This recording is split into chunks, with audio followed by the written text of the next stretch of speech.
तो चलो बच्चों, आज हम लोग स्टार्ट करते हैं सॉलिड स्टेट। ठीक है, जो हम लोगों का लास्ट वीडियोस था सॉलिड्स का, तो वहाँ पे बच्चों लोगों ने बोला, कमेंट सेक्शन में ये पता चला कि बहुत लोगों को क्या हो गया कि वीडियोस कुछ मिस हो गया है ना। वो लोग बोल रहे थे कि चैप्टर्स 1 का एक क्लियरिटी वाला वीडियो चाहिए, जिससे अपने को पता चले कि जो रिमेनिंग टॉपिक है उसके बारे में हम लोग डिस्कस कर ले। ठीक है, तो फिलहाल ये अपना जो सॉलिड स्टेट चैप्टर है उस चैप्टर्स का अपना लास्ट वीडियो है। ठीक है, जिससे अपने को समझ में आ जाएगा सॉलिड स्टेट का ओवरव्यू, जो अपना रिमेनिंग पार्ट था उसको हम यहाँ पे डील कर लेंगे। आया समझ में बच्चों?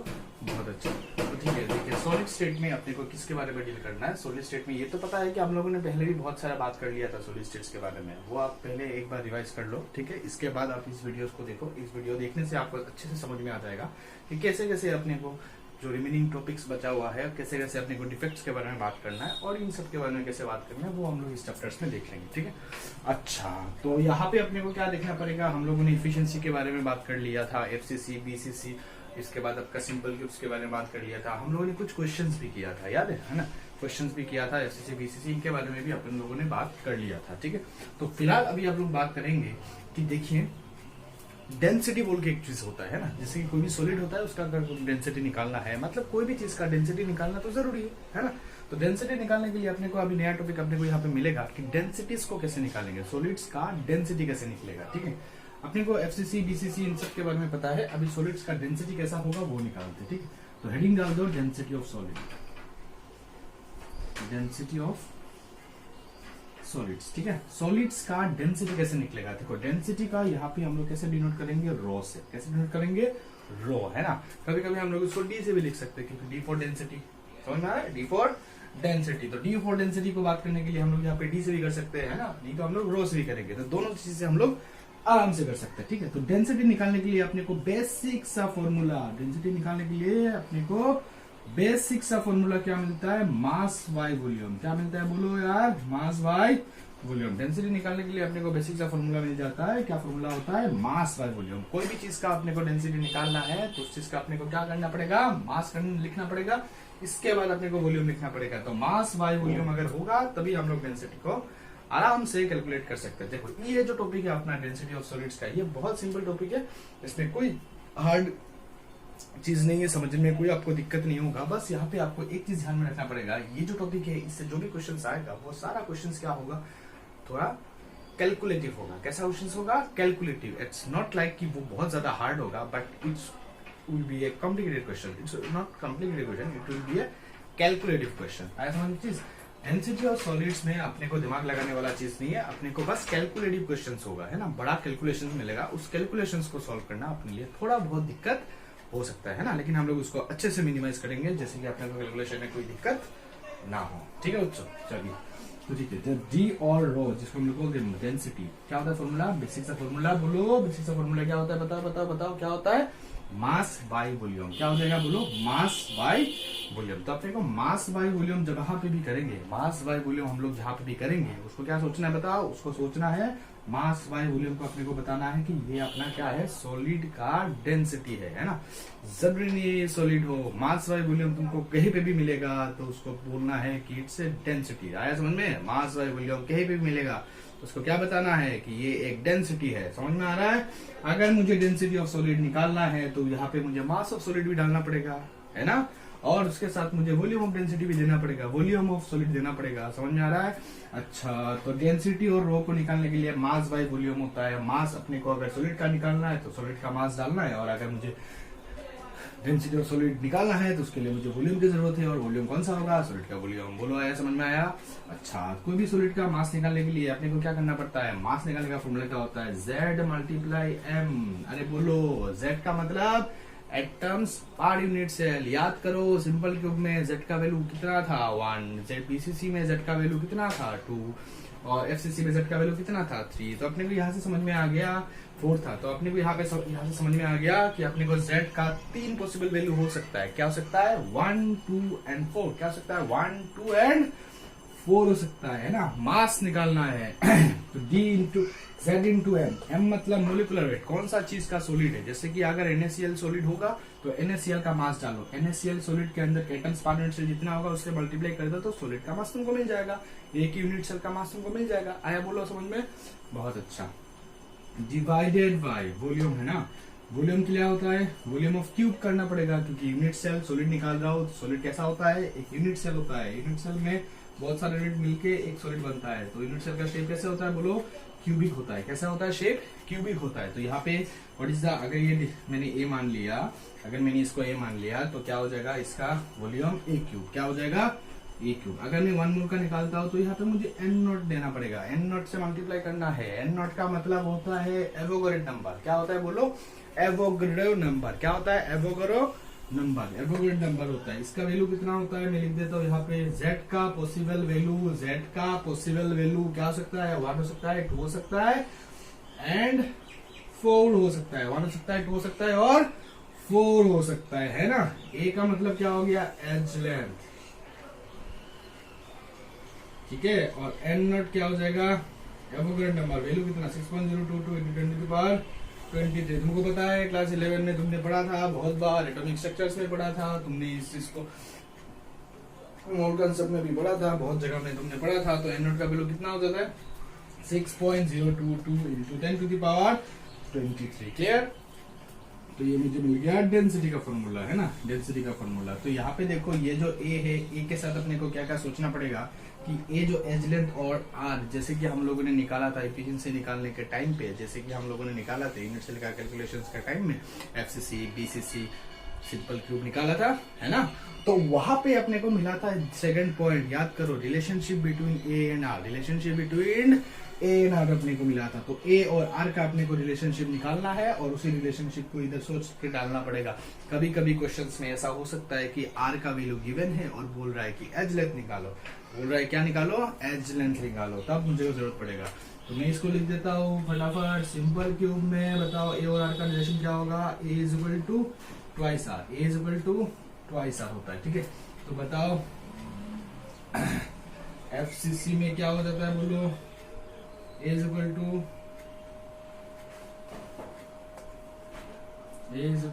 2√2r, क्या हो जाएगा बोलो, a is equal to 2√2r। Clear. देखो ध्यान से, ए इज इक्वल टू क्या हो जाएगा 2√2r, ठीक है।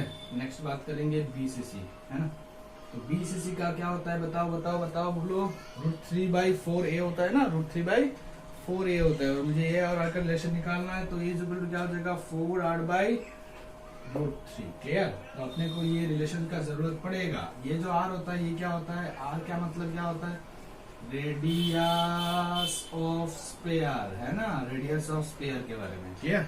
अच्छा, तो मैं एक सॉलिड का कैलकुलेशंस कर रहा हूँ, डेंसिटी निकाल रहा हूँ मैं। सॉलिड का डेंसिटी, तो सॉलिड तो बहुत बड़ा होता है, सॉलिड तो क्या होता है, बहुत बड़ा होता है। लेकिन मैं मास मैंने बस किसका लिया, Z मल्टीप्लाई, मतलब एक यूनिट सेल का लिया। तो एक यूनिट सेल का मास और उसका वॉल्यूम से डिवाइड करके मुझे जो डेंसिटी मिलेगा, पूरा सॉलिड का भी मुझे उतना ही डेंसिटी मिलेगा। समझ में आया।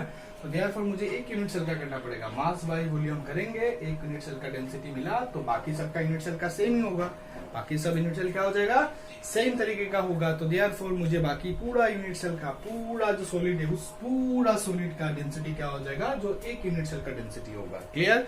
तो देयरफॉर मैंने एक यूनिट सेल का कैलकुलेशन किया, इसी को मैं पूरा सॉलिड का कैलकुलेशन बोल सकता हूँ। Clear. Z multiply M divided by A cube multiply N not. N not का मतलब 6.022 into 10 to the power 23। लिखने के टाइम में जब कॉपी में हम लोग लिखेंगे तब मैं इसको 6.022 into 10 to the power 23 लिखूंगा। लेकिन जब मैं इसको यूज करने जाऊंगा, जब मैं इसको क्या करने जाऊंगा, यूज करने जाऊंगा न्यूमेरिकल में, तब मैं इसको कौन सा वैल्यू यूज करूंगा बताओ, 6 into 10 to the power 23। क्या यूज करूंगा, 6 into 10 to the power 23। बोलो आया समझ में, 6 into 10 to the power 23। मैंने 6 क्यों लिया, अपना कैलकुलेशन थोड़ा इजी होने के लिए, कैलकुलेटिव से हम लोग तो बचने के लिए, कैलकुलेशन से बचने के लिए हम लोगों ने इसको क्या एज्यूम किया, 6 into 10 to the power 23। 6 into 10 to the power 23 assume करने से फायदा क्या है, फायदा ये चीज होगा कि मेरा जो कैलकुलेशन होगा वो फास्ट होगा, पॉइंट के चक्कर में अपना कैलकुलेशन स्लो नहीं होगा। समझ में आया। जिसको 6.022 into लेना है वो बिल्कुल ले सकता है, और जिसको 6 into 10 to the power 23 लेना है वो भी ले सकता है। लेकिन जब कॉपी में लिखोगे आंसर्स तब इसको यूज करना है कैलकुलेशन, लेकिन इसको दिमाग में रखने करना पड़ेगा। आया समझ में यार, बोलो बच्चों, क्लियर है इतना। अच्छा ये मास मिल गया, ये वॉल्यूम मिल गया, ठीक है ना, मास बाय वॉल्यूम, मास हो गया ये वाला चीज, है ना, और वॉल्यूम अपने को मिल गया ये वाला, ठीक है। तो अपने लोग डेंसिटी और इसका क्वेश्चन हो जाएगा। इससे क्वेश्चन क्या हो जाएगा कि जैसे कि कैसा गिवन रहेगा इन एफसीसी सॉलिड, ऐसा क्वेश्चन रहेगा, मैं बोल देता हूँ आप लोगों को, आप एक्सरसाइज में जाके ढूंढ के देख सकते हैं। जैसे कि Z is in FCC unit cell, in FCC unit cell of NaCl, है ना, हैविंग एज लेंथ इतना, है ना, find out the density of the solid. अगर ऐसा क्वेश्चन होता है तो आपको समझ में आ गया क्वेश्चन से कि in FCC of FCC solids of NaCl ऐसे अगर बोला है तो एफसीसी का मतलब अपने को Z का वैल्यू पता चल गया। कितना वैल्यू पता चल गया? 4 पता चल गया। अब मास के जगह पे हम लोग NaCl का डालेंगे, जैसे Na का 23, क्लोरीन का 35.5 ऐड करेंगे तो मुझे M का मिल जाएगा। क्लियर? अच्छा, तो एज लेंथ का भी क्वेश्चन गिवन होता है, एज लेंथ होगा 208। मान लेते कोई भी एज लेंथ है तो उसको पुट करेंगे, वोल्ट नंबर अपने को पता है, डेंसिटी हम लोग निकाल सकते हैं। मतलब ये जो क्वेश्चन से, ये जो टॉपिक है, इससे क्वेश्चन कैसा होगा कि क्वेश्चन में वैल्यू दिया रहेगा, उसको कन्वर्ट करके इधर डालना है, फिर कैलकुलेट करके निकालना है। ठीक है, इससे सिंपल तो टॉपिक अपने को इस चैप्टर में कोई भी नहीं है। ये सबसे ज्यादा सिंपल टॉपिक है जिसमें मुझे बस फॉर्मूला को दिमाग में रखना है। अपने को कोई भी चीज दिमाग में नहीं रखना है, बस सिंपल मैथमेटिक्स को यूज करना है, बेसिक मैथमेटिक्स यूज करना है, कैलकुलेशन करना है और आंसर निकाल के देना है। क्लियर? समझ में? एक क्वेश्चन आप लोग के लिए दिखा देते, इसको आप पोस्ट करके कॉपी में उतार लो पहले, इसके बाद आपको एक क्वेश्चन दिखाता हूं।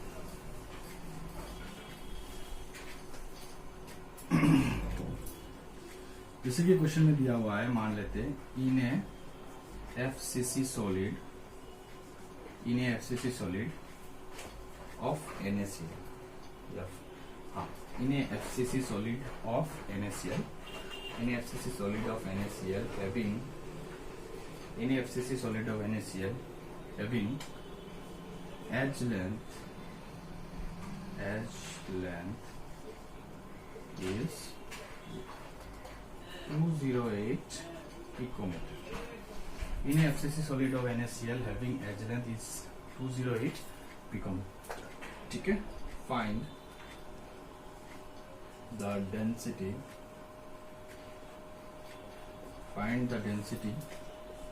of the solid.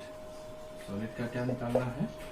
डेंसिटी निकालना है। सिंपल है। In FCC solid of NaCl having edge length is 208 picometer, find the density of the solid. अपने को डेंसिटी निकालना है और गिवन क्या क्या है उसको देख लो। पहले फटाफट देखो क्वेश्चन का डिमांड क्या है, पहले देखना है what is the need of the question, है ना। ये क्वेश्चन का नीड क्या है, वो एक्चुअल में पूछना क्या जाता है। क्वेश्चन में क्या पूछ रहा है? Find the density of the solid. तो ये समझ में आ गया कि अपने को सॉलिड का डेंसिटी निकालना है।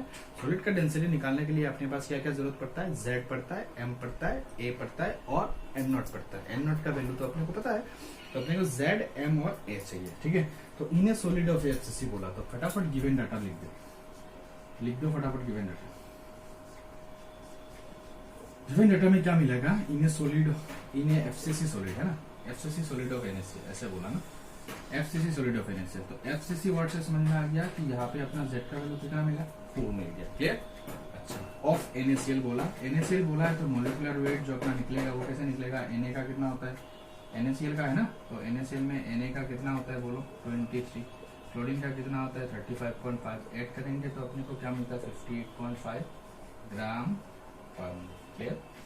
अच्छा, हैविंग एज लेंथ, है ना, एज लेंथ इज 208 पिकोमीटर, मतलब A is equal to 208 picometer. ये इज इक्वल टू क्या गिवन है? 208 पिकोमीटर, है ना। Find the density of the solid. तो अपने को क्या निकालना है? डेंसिटी निकालना है। किसका निकालना है? सॉलिड का डेंसिटी निकालना है। ठीक है, तो मैं इसको क्या करता हूँ, यहाँ से निकाल के ऊपर करने का कोशिश करता हूँ। ठीक है, आप लोग देखो फटाफट। तो Z डेंसिटी का फॉर्मूला क्या मिल गया?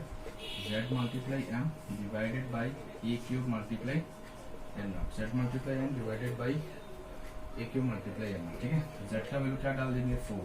M का वैल्यू क्या डाल देंगे? बोलो बोलो बोलो बोलो बोलो 58.5। ठीक है, डिवाइडेड बाई A क्यूब। तो what is the value of A? 208 picometer. अच्छा, 208 तो अपना समझ में आ गया, लेकिन 208 के बाद भी अपने को एक और चीज क्या देखना है कि ये तो पिकोमीटर्स पे है। ये कैसे है? पिकोमीटर्स पे है, तो उसको सेंटीमीटर्स में अगर मीटर्स में कन्वर्ट करना है तो अपने को क्या करना पड़ेगा? 208 इंटू 10 टू द पावर -10। समझ में? 10 टू द पावर -10। फिर मल्टीप्लाई करेंगे किसके साथ? N0 6.022 into 10 to the power 23। आया समझ में? तो यहाँ से अपना कैलकुलेशन होगा, इसके बाद अपने को रो का वैल्यू मिल जाएगा। कैलकुलेशन करना है और रो का वैल्यू निकालना है। इसमें क्यूब रहेगा, ठीक है। कैलकुलेशन करके रो का वैल्यू निकालो, तो जो भी आपका रो का वैल्यू निकलेगा वही आपका क्या हो जाएगा, आंसर। ऐसा क्वेश्चन रहेगा इस टॉपिक से। क्वेश्चन का आइडिया लग गया बच्चों, क्वेश्चन का आइडिया समझ में आ गया कि कैसा क्वेश्चन रहेगा। डायरेक्टली वैल्यू वाला क्वेश्चन रहेगा, डायरेक्टली हम लोग निकाल सकते हैं। इजी क्वेश्चन रहेगा, दिमाग लगाने वाला कोई चीज नहीं है, बस कैलकुलेटिव होगा। क्लियर? इस टॉपिक से आपको समझ में आया सब कुछ, ठीक है। तो नेक्स्ट अभी टॉपिक जो बात करेंगे वो होता है अपना डिफेक्ट्स के बारे में। चलो हेडिंग डालो डिफेक्ट्स फटाफट।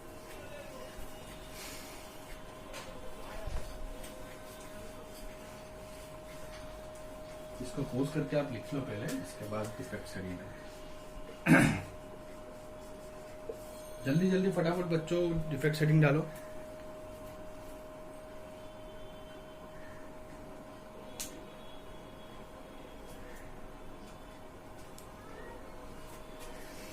ठीक है, तो डिफेक्ट्स के बारे में बात करेंगे। डिफेक्ट्स का मतलब अगर कोई भी रेगुलर चीज से एक चीज ज्यादा या एक चीज कम होगा तो हम लोग उसको क्या बोल देंगे, डिफेक्ट्स बोलेंगे, ठीक है। मतलब कि डिफेक्ट्स का मतलब क्या होता है, डिफेक्ट्स का मतलब कोई भी चीज का रेगुलर अरेंजमेंट से अगर कोई भी चीज ज्यादा होगा या कोई चीज कम होगा तो ही उसको मैं क्या बोलूंगा, डिफेक्ट्स। जैसे कि मान लो मेरे पास, सबके पास 2 किडनी होता है ना। सब दुनिया में जितने भी लोग होते हैं सबके पास, लड़का लड़की सबके पास क्या होता है, 2 किडनी होता है, ठीक है। और अगर मेरे पास मान लो 3 किडनी हो गया, क्या हो गया, 3 हो गया किडनी, मतलब 2 होना चाहिए ना, एक ज्यादा हुआ ना, सो एक किडनी ज्यादा हो गया, उसका मतलब मेरा डिफेक्ट है। समझ में आया क्या बोल रहा हूँ? जैसे तुम्हारा ही मान लो, जैसे तुम्हारे पास 2 किडनी होना चाहिए लेकिन 1 किडनी है ना, तो भी वो डिफेक्ट है। मतलब एक रेगुलर अरेंजमेंट जो होता है वो रेगुलर अरेंजमेंट में क्या होना चाहिए, 2 किडनी होना चाहिए। बट किसी बंदे के पास अगर 3 किडनी हो जाता है और या किसी के पास अगर 1 किडनी होता है, मतलब फर्स्ट वाला सिचुएशन में 2 किडनी के जगह पे 3 किडनी था, सेकंड वाला में 2 किडनी के जगह पे 1 किडनी था। मतलब इसमें क्या होता था कि 1 किडनी ज्यादा है, इसमें कम है। मतलब कोई भी रेगुलर अरेंजमेंट जो होना चाहिए, जैसे वो अरेंजमेंट होना चाहिए, उस अरेंजमेंट से अगर कुछ पार्टिकल ज्यादा होगा, आज कुछ मटेरियल्स अगर ज्यादा होगा या कुछ मटेरियल्स अगर कम होगा तो ही मैं उसको क्या बोलूंगा, ये डिफेक्ट्स बोलूंगा। क्या बोलूंगा उसको मैं, डिफेक्ट्स बोलूंगा। क्लियर? सिंपल बात है, समझ में आया आपको? डिफेक्ट्स का मतलब क्या समझ में आया कि कोई भी रेगुलर अरेंजमेंट से कोई भी चीज, पार्टिकल्स या कोई मटेरियल्स अगर ज्यादा होगा तभी मैं उसको डिफेक्ट बोलूंगा, अगर कम होगा तभी मैं उसको डिफेक्ट्स बोलूंगा। क्लियर? बोलो, समझ में आया? डिफेक्ट्स का मतलब रेगुलर अरेंजमेंट से डाइवर्टेड अरेंजमेंट को क्या बोलेंगे, डिफेक्ट्स बोलेंगे। रेगुलर अरेंजमेंट से डाइवर्टेड अरेंजमेंट्स को हम लोग क्या बोलेंगे, डिफेक्ट्स बोलेंगे। क्लियर? अच्छा, किसी बंदे के पास देखना 5 उंगली के जगह पे 6 उंगली होता है तो इट्स डिफेक्ट, क्योंकि होना कितना चाहिए, 5 होना चाहिए, लेकिन होगा कितना, 6 हो गया, तो डिफेक्ट हो गया। अगर किसी के पास 5 उंगली के अलावा 4 उंगली होता है, 4 उंगली अगर होगा उसके पास तो वही डिफेक्ट है, क्योंकि होना चाहिए 5, एक कम है तो भी डिफेक्ट है, एक ज्यादा है तब भी डिफेक्ट है। समझ में आया? तो कोई भी रेगुलर अरेंजमेंट से कोई चीज पार्टिकल ज्यादा अगर होगा तभी मैं उसको डिफेक्ट कहलाऊंगा, और अगर कम होता है तभी मैं उसको क्या बोलूंगा, डिफेक्ट बोलूंगा। ठीक है, तो defects are generally of 2 types. Defects कैसा होता है, 2 तरीके का डिफेक्ट होता है। फर्स्ट टाइप ऑफ डिफेक्ट, 2 तरीके का डिफेक्ट होता है। First defect is point defect, ठीक है, and the other defect is line defect.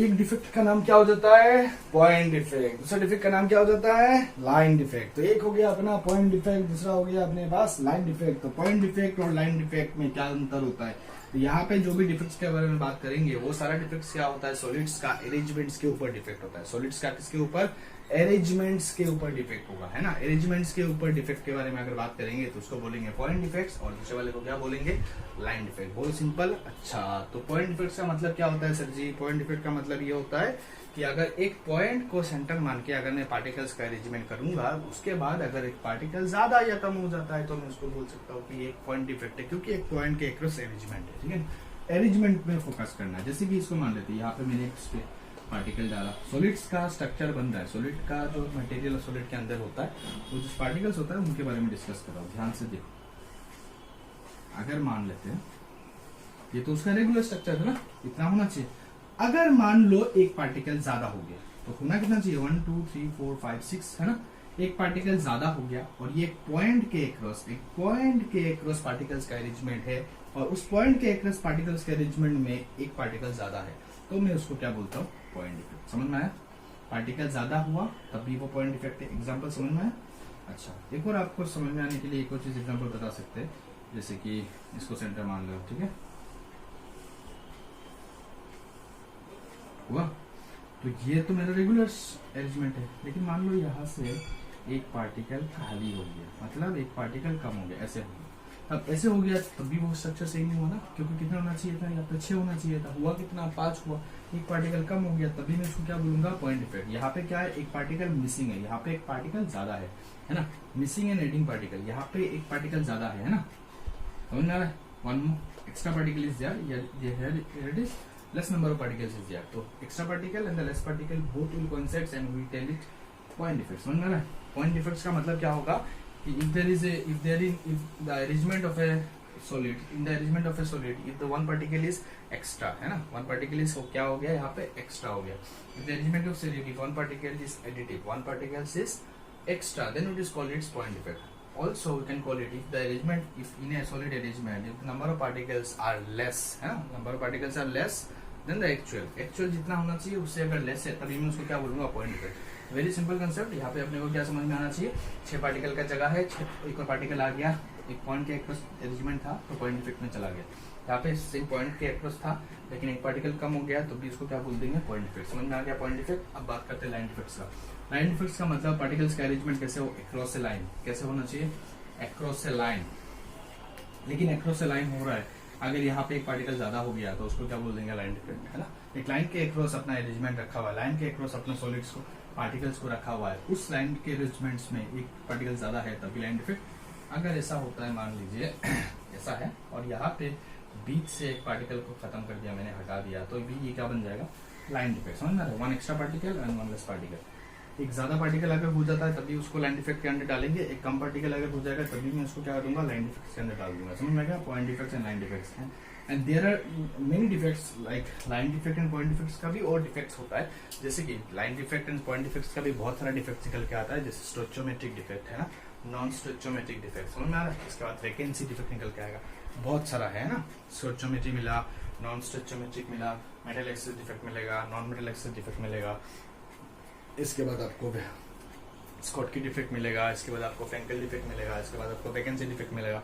ऐसा करके अपने को बहुत सारा मिलेगा, ठीक है। तो उसको चक्कर में नहीं पड़ना है अपने को जो एग्जाम पॉइंट ऑफ व्यू देखना है उसी हिसाब से अपन बात करेंगे। तो पॉइंट डिफेक्ट हो गया, लाइन डिफेक्ट हो गया, इसके बाद हम लोग डायरेक्टली पहुंचेंगे कहाँ पे, वैकेंसी डिफेक्ट के अंदर, जो exam point of view important है, एग्जाम के हिसाब से वो इंपॉर्टेंट है, ठीक है। पॉइंट एंड लाइन अपने को समझ में आया। इसके बाद हम लोग डायरेक्टली पहुंचेंगे किसके पास, वैकेंसी डिफेक्ट, जो exam point of view important है। बाकी सारा जो भी डिफेक्ट्स है छोटा मोटा, जैसे स्टोइचोमेट्रिक, नॉन स्टोइचोमेट्रिक, वो सब आप बुक में पढ़ो एक बार। अगर आपको समझ में ना आए या फिर आपको कुछ डाउट हो रहा है तो आप पूछ सकते हैं मुझे, कमेंट में डालो आप अपना क्वेश्चंस, मैं आपसे सॉल्व करूंगा, ठीक है। नहीं तो आप मुझे व्हाट्सएप में डायरेक्टली दे सकते हो क्वेश्चंस, तब बात करेंगे, ठीक है। तो नेक्स्ट हम लोग वैकेंसी डिफेक्ट के बारे में, ठीक है ना। डिफेक्ट्स के अंदर आता है vacancy defect. Vacancy defects are of 2 types, ठीक है। 2 तरीके का वैकेंसी डिफेक्ट्स होता है, एक होता है स्कॉटकी डिफेक्ट, स्कॉटकी डिफेक्ट्स, ठीक है, और दूसरा वाला होता है अपने पास फ्रैंकल।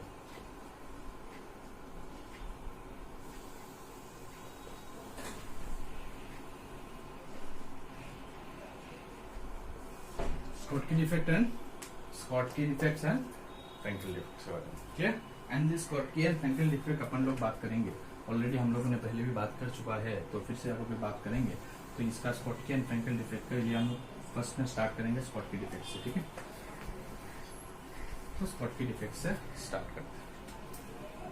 स्कॉटकी डिफेक्ट को शॉर्टली हम लोग एसडी लिख देते हैं। क्या लिखते हैं हम लोग, एसडी। एसडी का मतलब स्कॉटकी डिफेक्ट, एसडी का मतलब स्कॉटकी डिफेक्ट, ठीक है। तो स्कॉटकी डिफेक्ट में एसडी लिख दिया। स्कॉटकी डिफेक्ट्स का जो आपको अरेंजमेंट्स मिलेगा, वो सारा अरेंजमेंट्स क्या होता है कि एक पार्टिकल ज्यादा या कम होने का चक्कर है यहाँ पे, है ना, पार्टिकल ज्यादा या कम होने का चक्कर। तो क्या क्या होता है देखो,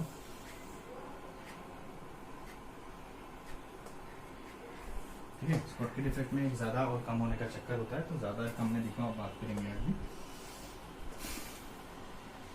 जैसे कि मान लेते हैं मेरा बर्थडे है ना, इसका बर्थडे हो गया, मेरा बर्थडे हो गया। तो अगर मेरा बर्थडे हो गया तो मेरे बर्थडे में क्या होगा कि बहुत लोग दोस्त है ना, क्लास में बहुत सारे दोस्त है मेरे, है ना, 40-50-100 लोग दोस्त थे, तो मैं सबको पार्टी एक साथ नहीं दे सकता ना, सबको पार्टी में एक साथ नहीं दे सकता।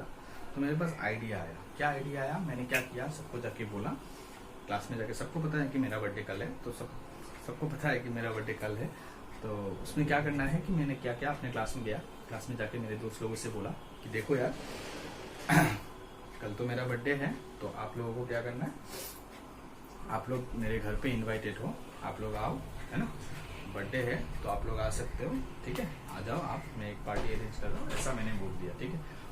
तो सब लोग मतलब 100 लोगों को अगर मैं पार्टी दूंगा तो समझ में आ रहा है क्या होगा, बोलो बच्चे, समझ में आ रहा है? हाँ, अपने को यहाँ पे क्या करना पड़ेगा कि 100 लोगों में तो 100 लोगों को नहीं बोल सकता ना, लेकिन सबको बोलना पड़ेगा ना, किसी को बुरा ना लगे, है ना, किसी को बुरा ना लगे, और कोई मतलब जितना मैंने सोच के रखा है उतना ही लोग आए, मैं सबको लोगों को तो नहीं ला सकता, क्लियर। तो यहाँ पे मैं क्या किया, मेरे पास आइडिया आया, मैंने जाके बोला कि देखो यार कल तो मेरा बर्थडे, आप लोग सब लोगों को पता है, तो कल मेरे घर में छोटा सा पार्टी है, आप लोग आ जाओ, है ना, आप लोग आ जाओ, लेकिन अगर आप आओगे तो देयर इज वन कंडीशन कि अगर आपको आना है तो आप कैसे आना पड़ेगा, पेयर्स में आना पड़ेगा, पेयर्स में आपको आना है, ठीक है, आप अकेले नहीं आ सकते, आपको आना कैसे पड़ेगा, पेयर्स में आना पड़ेगा, समझ में आ रहा है। अब हो गया शॉकिंग चीज कि देखो 100 में से 100 लोगों का तो पेयरिंग नहीं हो सकता यार, समझ में आ रहा है, सब अपने पेयर्स में नहीं आ सकते ना यार। तो यहाँ पे हम लोग ये सोच के बाद मेरा ये आइडिया मैंने लगाया, और फिर मैंने देखा तो मेरा बर्थडे था, उसमें क्या हो गया कि लोग कम आ गए, है ना, जितना मैंने सोच के रखा था उतना ही आए, जितना मैंने क्या किया था सोच के रखा था उतना ही लोग आए, है ना। तो स्कॉटकी इफेक्ट में यहाँ पे क्या होता है कि जैसे मैं इसको अगर बाहर की दुनिया से समझाने का कोशिश करूँ तो ऐसे कुछ होगा, ये 4 पेयर्स के बारे में बात करते हैं, ठीक है।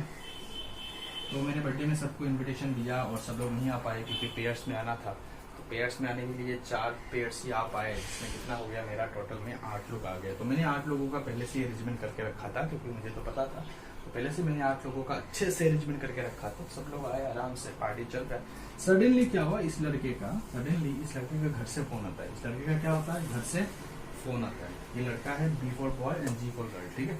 इस लड़के का घर से कॉल आता है कि इसका पापा का तबीयत खराब है, मेडिकल में एडमिट है ना, या रिलेटिव का कोई किसी का तबीयत खराब है, मेडिकल में एडमिट है, तो क्या ये बर्थडे पार्टी में रहेगा, क्या ये बर्थडे पार्टी में रहेगा, आप बताओ। ये बर्थडे पार्टी में नहीं रहेगा, ये क्या करेगा, भाग जाएगा, समझ में आ रहा है, बर्थडे पार्टी से निकल के मेडिकल पहुंचेगा, क्या। अच्छा, तो ये जब बर्थडे पार्टी से निकल के मेडिकल पहुंच गया तो ये भी बर्थडे पार्टी से निकल जाएगी ना यार, है ना, तो ये भी बर्थडे पार्टी से क्या हो गई, निकल गई। लेकिन आप सोचो, मैंने जो पार्टी अरेंज किया था उस पार्टी में कितना लोगों का था, 8 लोगों के लिए मैंने इनविटेशन, 8 लोगों के लिए मैंने पार्टी अरेंज किया, क्योंकि मैंने तो सबको इनविटेशन दिया, लेकिन मुझे तो पता था, मेरे क्लासमेट मुझे पता था कितने लोग आएंगे कितने लोग नहीं आएंगे, तो 8 लोगों के लिए मैंने अरेंजमेंट्स किया था, खाना सब कुछ सामान वगैरह मैंने 8 लोगों का अरेंजमेंट्स किया।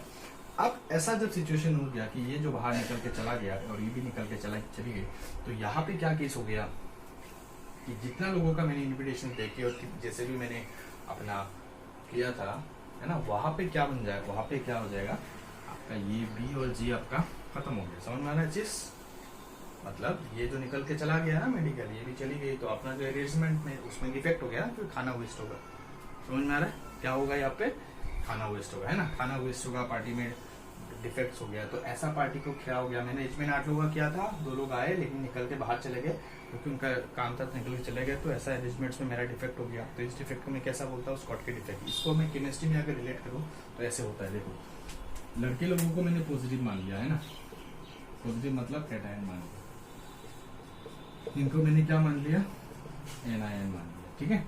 तो क्या होता है, इसका जो फर्स्ट पॉइंट है वो याद रखना पड़ेगा, equal number of cation, equal number of cation and anion missing from their side.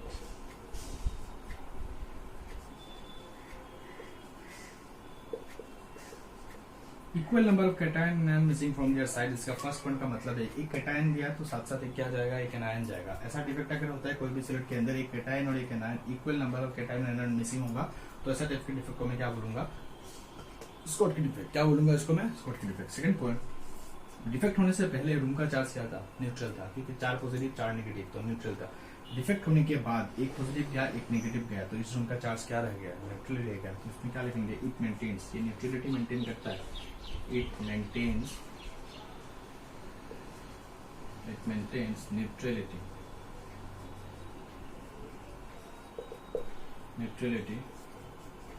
Of the solid, ये सॉलिड का न्यूट्रलिटी मेंटेन करता है। ठीक है।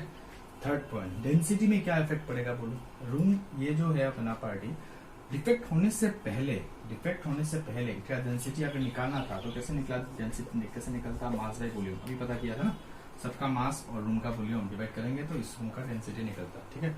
अब डिफेक्ट होने के बाद ये लोग चले गए ना बाहर, ये चले नहीं, अगर चले गए तो अपना जो मास है वो कम हो गया है ना, मास क्या हो जाएगा, कम हो जाएगा, इनका कुछ मास तो होगा ना, तो इनका कुछ मास कम हो गया तो वॉल्यूम तो फिक्स्ड है रूम का, तो अपना डेंसिटी भी क्या हो जाएगा, कम हो जाएगा, डेंसिटी क्या हो जाएगा, कम हो जाएगा। तो मतलब इस डिफेक्ट की वजह से डेंसिटी रिड्यूस होता है, तो लिख दो इट रिड्यूसेस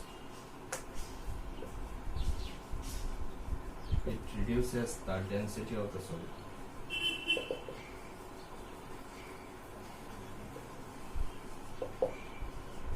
समझ में आया, it reduces the density of the solid. अच्छा, तो ये जो लड़का है अपने बेस अपने क्लासमेट कोई लेके आएगा ना यार, वो तो कैटरीना कैफ को लेके नहीं आ सकता ना यार, और ये रणवीर सिंह को तो लेके नहीं आ सकती ना, समझ में आया चीज।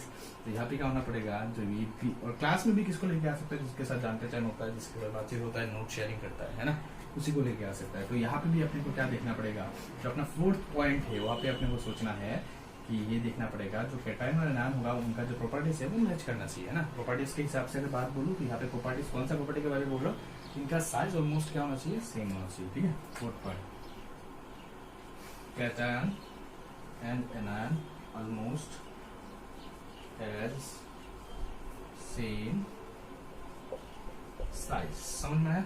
एग्जाम्पल डाल दो। नेक्स्ट एग्जाम्पल अगर डालेंगे तो NaCl, ठीक है, AgBr एक्सेट्रा। ठीक है। अब मैं इसको रख करता हूँ और केमिस्ट्री में जो अपने को डायग्राम मिला उसका बात करते हैं। ठीक है। तो केमिस्ट्री में अपने को अगर इसका डायग्राम यूज करना है तो यहाँ पे अपना डायग्राम कौन सा मिलेगा, देखो यहाँ पे अपने को डायग्राम मिलेगा, जैसे ऐसे वाला डायग्राम मिलेगा, देखो बुक में निकाल के देख लो, NCERT में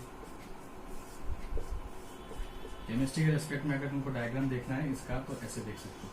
ये मिलेगा positive negative positive negative positive negative positive negative positive, ये मेरा क्या बन गया, करेक्ट ये मेरा बन गया एक्चुअल, है ना, ये मेरा एक्चुअल सॉलिड का स्ट्रक्चर बन गया। क्या बन गया, एक्चुअल सॉलिड का स्ट्रक्चर। लेकिन यहाँ से एक पॉजिटिव और एक नेगेटिव अगर मिसिंग होगा तो इसको क्या बोलेंगे, स्कॉटकी डिफेक्ट। समझ में आया। स्कॉटकी डिफेक्ट का मतलब equal number of cation and anion missing from their side, and इसको कैसा बोलते हैं, स्कॉटकी डिफेक्ट। स्कॉटकी डिफेक्ट की वजह से क्या होता है, फिर से एक बार रिवाइज कर देता हूँ, equal number of cation and anion missing from their sides, positive negative दोनों सेम जाना चाहिए। इसके बाद क्या होता है, it maintains the neutrality of the solid, neutrality maintain करता है। थर्ड क्या होना चाहिए, डेंसिटी रिड्यूस होता है, it reduces the density of the solid. Fourth क्या होता है, positive and negative almost has same size. और पांच नंबर पे क्या होगा, NaCl AgBr etcetera, these are the examples. Clear, समझ में आ रहा है। तो आज के लिए अपना इतना ही, आप लोग घर पे जाके पढ़ो। इसका एफर्ट डिफेक्ट होता है, ट्विंकल डिफेक्ट, जिसको आप खुद से करोगे घर में। अगर आपको समझ में नहीं आता, अगर आपको डाउट होता है, आप कमेंट में बताओ, नेक्स्ट वीडियो में फिर मिलते हैं। ठीक है, तब तक के लिए थैंक यू।